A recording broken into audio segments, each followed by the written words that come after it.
Hey, what's up, guys? Peace. How's it going? So let's talk some Impact Wrestling for October 7th, 2021. And I'll be honest with you guys, this was more of a filler episode of Impact. This is very hit or miss. This was very missable. Nothing too much happened. And not a whole lot to talk about. It's just not. It wasn't a really newsworthy type of episode. It just wasn't, in my opinion. So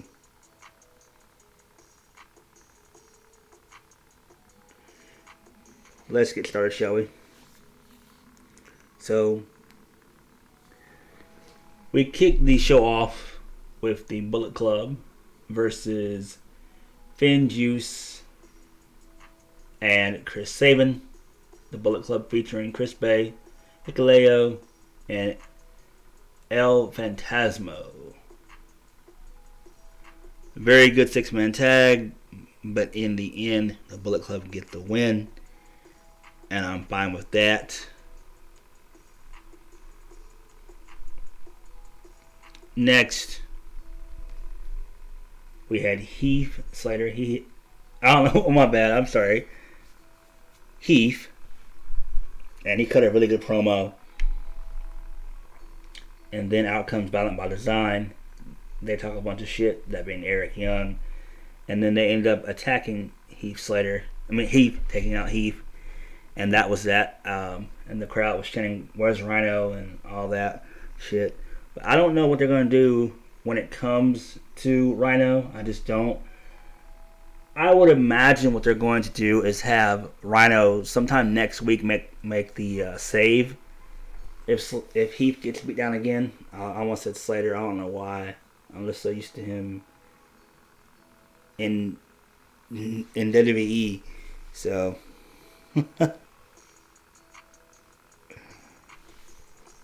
moving on.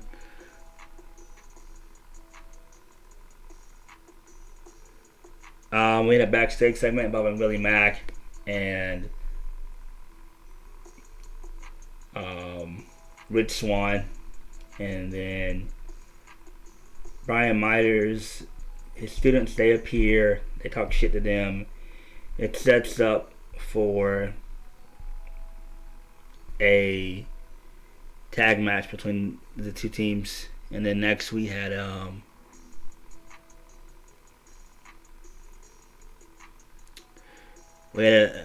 another match. It was Kimberly, Randy, Lauren, Lady Frost versus Mercedes Martinez, Tasha Steelz, and Savannah Evans. So we had a 6-woman knockout tag. It made no sense. But in the end, Martinez, Steelz, and Evans pick up the win. So I am glad that Mercedes Martinez is in Impact. I feel like she should have went there when she got released from NXT about a month and a half, 2 months ago. So I'm fine that she's there. I feel like that's where she should have went anyway, instead of trying to go to WWE. In my opinion, they kind of fucked her over real bad. And from time to time, WWE can and will do that to most of these wrestlers, especially if they don't know what to do with you at all. And I feel that Mercedes Martinez will do phenomenal in Impact. She will. Impact, I'll be honest with you guys, has one of the best women's divisions on the planet. Bar none.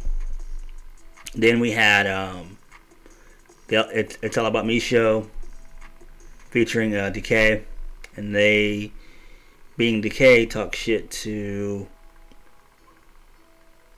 the Influence, and then Danielle Dashwood does a bunch of cussing, which is kind of fucking stupid in my opinion. It's dumb. And then they scary off. That was that. Then we had a triple threat involving Steve Macklin, Black Taurus, and Petey Williams.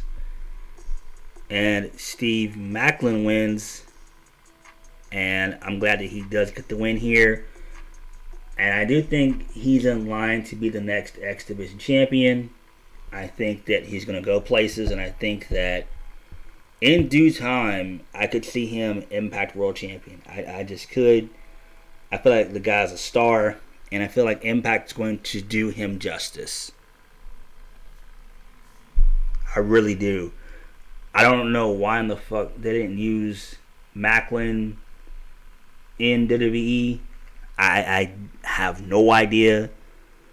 The guy looks like a star, and he's believable. Then we had Swingers Palace, and it got shut down, and that was that. Then we had Rich Swann and Willie Mack versus Zicky Dice and Manny Lemons. Swan and Mack win. And then Brian Myers and the Learning Tree, they take out Mack and Rich Swann. And that was that. And then there was almost going to be a brawl in Scott D'Amore's office, but he breaks it up. And he tells both Deonna Purrazzo and Mickie James that if either of them touch each other, there'll be repercussions. Mickie will lose her knockouts championship match, and I think he said that Deonna Purrazzo will get stripped. Yeah, she'll get stripped of the title. So that was that, and so they're gonna have a pick your poison match. And they have the pay-per-view this Saturday involving the knockouts. Who cares? Who gives a shit? And then main event time: Ace Austin and Madman Fulton versus Christian Cage and Josh Alexander. Christian Cage wins via the kill switch, and Alexander and Cage, they stare down one another, and that was it. We go off the air. So I don't know what they're going to do going forward, but it seems to me that Christian Cage needs to be a heel here. You cannot have two baby faces. I know Christian is over. Oh, I forgot to mention also, Christopher Daniels earlier in the night, he wanted to let Christian know that he's going to challenge him. So they might end up wanting to do a triple threat match, knowing Impact. They love doing that type of stuff. So I wouldn't be shocked if we see a triple threat at Bound for Glory involving Christopher Daniels, Christian Cage, and Josh Alexander. So that might happen, because to me, Christian Cage versus Josh Alexander, that doesn't seem like a Bound for Glory main event. It just doesn't, in my opinion. I don't know, that's just me. But I think that it would be easier if it was a triple threat match, even though I despise multi-man matches because we get them so many times in WWE and other promotions. But I think with this, if they could do a triple threat, it would be good in my opinion, because we all know that Christian Cage is going back to AEW. The same thing with Christopher Daniels. So why not go ahead and get the triple threat match over with and have Josh Alexander still pin Christian Cage and still have his moment. So he can still have his moment. And we know that Josh Alexander is going to be the face of Impact going forward. He is. Now, I don't know who's going to dethrone Alexander when he becomes champion. I'm hoping Moose or Morrissey. But I am totally on board for Josh Alexander. The guy's money. The guy's a star.